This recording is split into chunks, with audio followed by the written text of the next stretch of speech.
Hola, Taurus Sun, Scorpio Moons. Welcome to your 2024 Sun Moon reading. If it resonates, consider a personal pre-recorded or live reading. Just click on the link tree below or text me at 646-902-5715. When you view this is when you were meant to see it. It doesn't matter the time of year. Also check out your 2023 Sun Moon readings and see if they rang true for you or somebody else.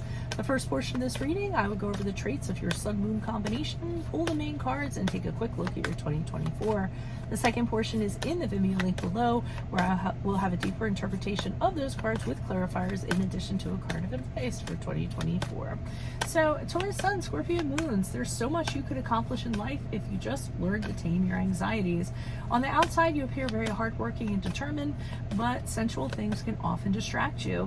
You also appear to be cool and composed, but a moody and sensitive nature lies underneath. This combination can cause some tension in your personal relationships with your partner. You stand strong when it comes to your beliefs and convictions. If you believe something to be true, there is little that can convince you otherwise. While this can stand in your way, it also allows you to achieve what you need in life. There's no problem when it comes to attracting a mate. Your allure and magnetism is impossible to resist. You're romantic and sentimental, but also are incredibly sensual, passionate, and sexual. Any partner who connects with you may not know what they're in for. As long as they are patient when you get a little stubborn or grumpy, they will have a lot to be grateful about in the long run. So, Holy Spirit, angels, divine guides, universe, can you please spread your truth, your wisdom, your clarity, and your insight for Taurus Sun, Scorpio Moons for the year 2024.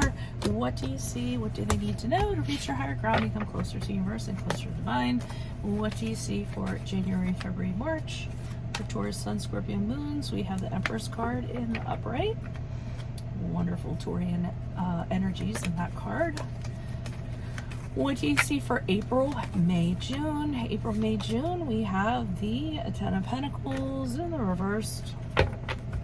Make sure you look me up on Facebook, Instagram, TikTok, like, share, subscribe, donate. Refer me to a friend. Anything in support of my efforts is always greatly appreciated. We have the Hangman for July, August, September. What do you see for October, November, December for Taurus Sun, Scorpio Moons? Ugh, Five of Cups in the upright. Okay, before I get into this is one of those readings where it may have a negative slant to it. I don't want to see in the comments, oh, I'm doomed, you know, how horrible. I always say that my readings are, I'm reading the energies as they are at this present time, how they're most likely to move forward without intervention. You getting a reading is intervening, so you're going to be privy to information you normally would not be, and then you can use your free will accordingly to change things. Surprise, right? So, I said that for a reason. So because in the beginning of the year, you're feeling very comfortable and very proud of your surroundings. I feel as though your home, your family, everything, it's very warm, it's very loving, it's very nurturing.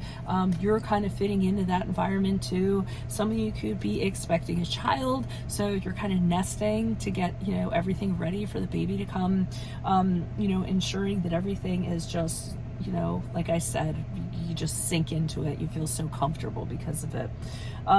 So that's what I'm seeing in January, February, and March.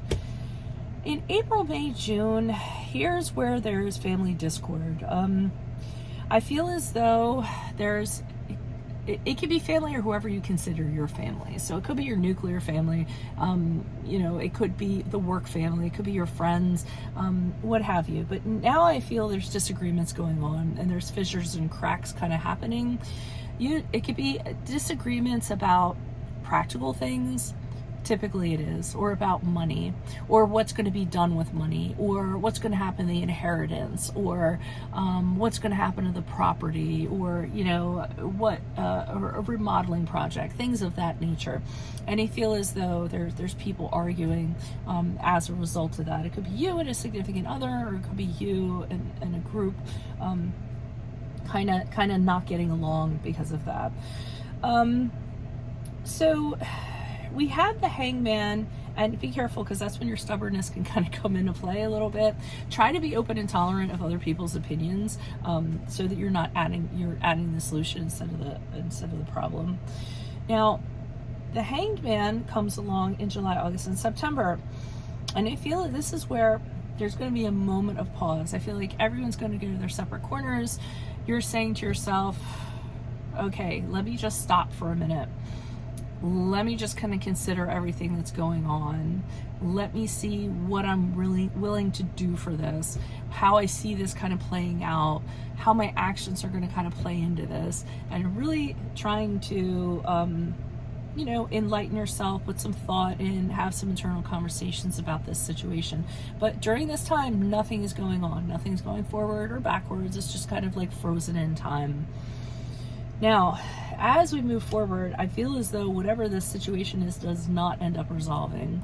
I feel as though it doesn't end very well at all, because here you are looking down at the spilled cups of wine and saying to yourself, why couldn't this have gone differently? I wish I could turn back the hands of time, and being very absorbed and very fixated on this outcome that kind of happened. And so absorbed with it, in fact, you can't see any positivity. You see the 2 cups behind the guy, that's the positivity. If you just turn around and embrace the positivity, better things would happen. But you're choosing to really kind of dwell on whatever happened. And I mean, what's done is done. I don't think you're going to be able to turn back the hands of time. So that is what I have for you. If it does resonate, consider a personal pre-recorder or live reading. Just click on the link tree below or text me at 646-902-5715.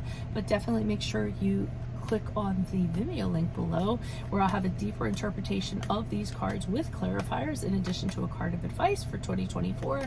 And then finally, look me up on Facebook, Instagram, TikTok. Like, share, subscribe, or donate in support of my efforts. Always greatly appreciated. I will see you in the Vimeo reading. A Taurus Sun, a Scorpio Moons. Adios from Veronica Garnett. Bye.